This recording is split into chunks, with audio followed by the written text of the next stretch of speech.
What's up, hounds, and welcome back to another horrific episode of Gorehounds TV. On this episode, we will be looking at 10 horror video games from the 1980s. These entries are in no particular order of favoritism. They are just 10 horror games of the 80s that we would recommend checking out, especially if you're a fan of horror movies or video games. So sit back, grab some popcorn, and let's jump into 10 horror video games from the 1980s that we recommend.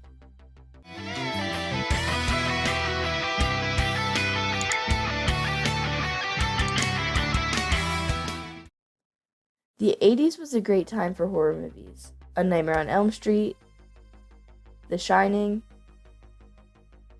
Evil Dead 1 and 2, Groovy, Hellraisers, Child's Play, The Lost Boys, and that just scratches the surface. As where the horror genre itself was surely taking off, like clothes at a summer camp, the horror video game industry was just getting started. Some horror-based games came out in the 1970s, titles such as Haunted House, a 2-player chase game played with trading cards on the Magnavox Odyssey, which was the first home console available. Its commercial success, however, was cut short, only being in production from 1972 to 1975. Other games that released in the 70s were Hunt the Wumpus in 73, On the TRS-80, deemed one of the first horror survival games, and in 1975, Shark Jaws, an unlicensed tie-in to the movie Jaws, and believed to be the first commercially released movie tie-in. It was created to be a game about sharks eating people. But that's not what we want to get into. What we want to talk about is when the industry really started to leave its mark. Personally, if horror movies were the best in the 1980s, I would have to say that horror video games were the best in the 1990s. But before 90s horror games, there were the ones that helped pave the way for the future of the horror genre. Some of the current horror games out there, like Friday the 13th, Dead by Daylight, the Resident Evil 2 remake, and even indie hits like Slender the Arrival and Outlast, wouldn't even have the following they have today without those who built the foundation for them. With that said, let's get started, and remember, these are in no particular order, just 10 of our favorites. Wait no longer, let's get to it. Number 10. Demon's World is a 1989 run-and-gun arcade video game, originally developed by Toplan and published in Japan by Taito, and in North America by Catalina Games. In the game, players assume the role of 2 ghost hunters to fight against several ghosts and monsters that were unleashed upon Earth by the titular Demon King. Initially, this game was launched as an arcade cabinet in 1989, and was exclusive to Japan on February 26, 1993. Demon's World was posted to the PC Engine Super CD-ROM under its original Japanese title, Horror Story, and published exclusively in Japan. The player characters are armed with a gun complete with energy packs reminiscent to that of Ghostbusters, and are tasked with shooting various ghosts and monsters that infest each stage.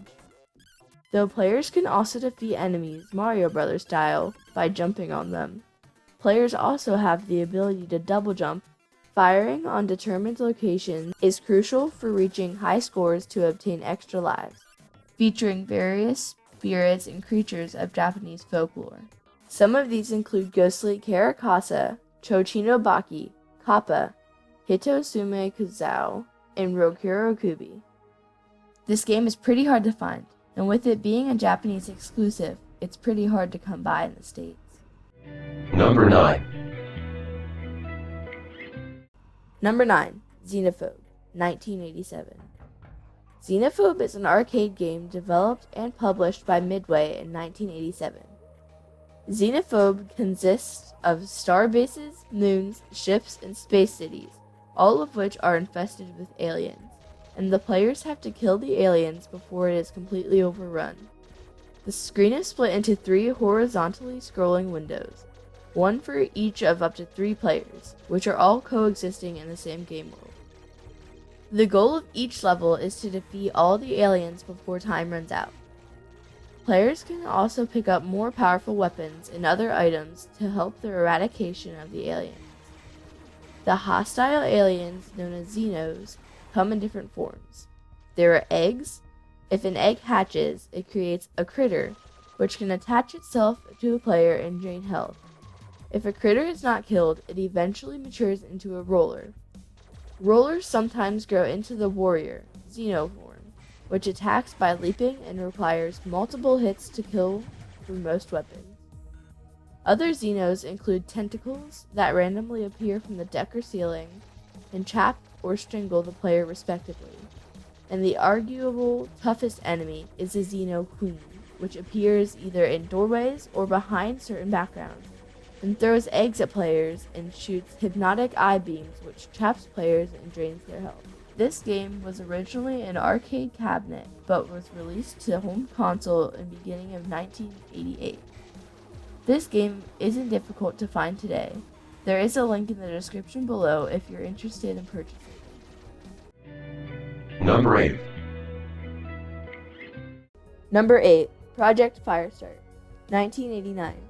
Project Firestarter is a cinematic survival horror game for the Commodore 64 computer system and was published by Electronic Arts in 1989. The game features a story with multiple paths and endings.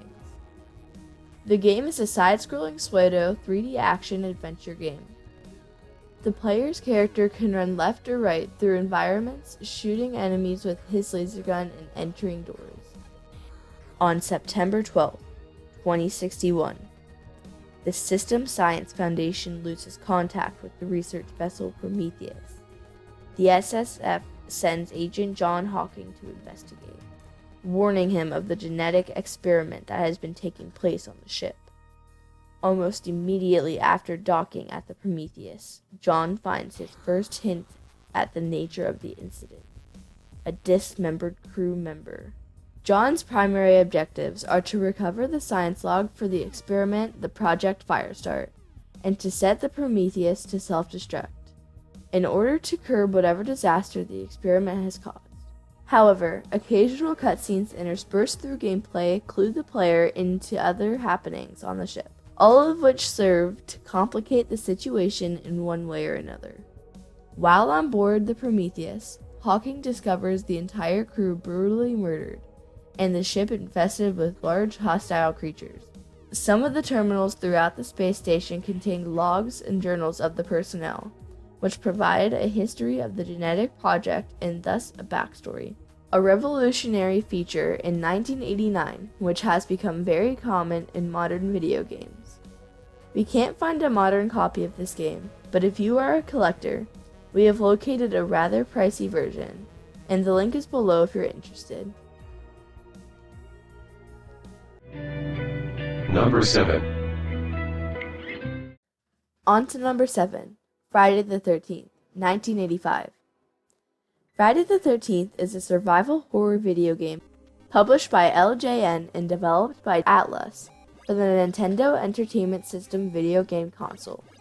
You and your 6 camp counselor friends are watching over the kids while enjoying the lake in the wilderness. The days are bright and sunny, the nights are cool and clear, and Jason is on a rampage. It's up to you to stop him, but it's not going to be easy. You must first fight your way through forests filled with man-eating wolves, caves covered with blood-sucking bats, and hordes of mindless zombies everywhere you turn, just like in the movies. You must also help any friend who is in danger, or else you can just kiss them goodbye. And hiding in a cabin or staying adrift in a canoe won't keep you safe. The only way to survive this summer is to challenge Jason face to face and destroy him. Well, that seems easy enough. Players control one of 6 camp counselors, each with varying levels of speed, rowing, and jumping ability, in a side-scrolling perspective.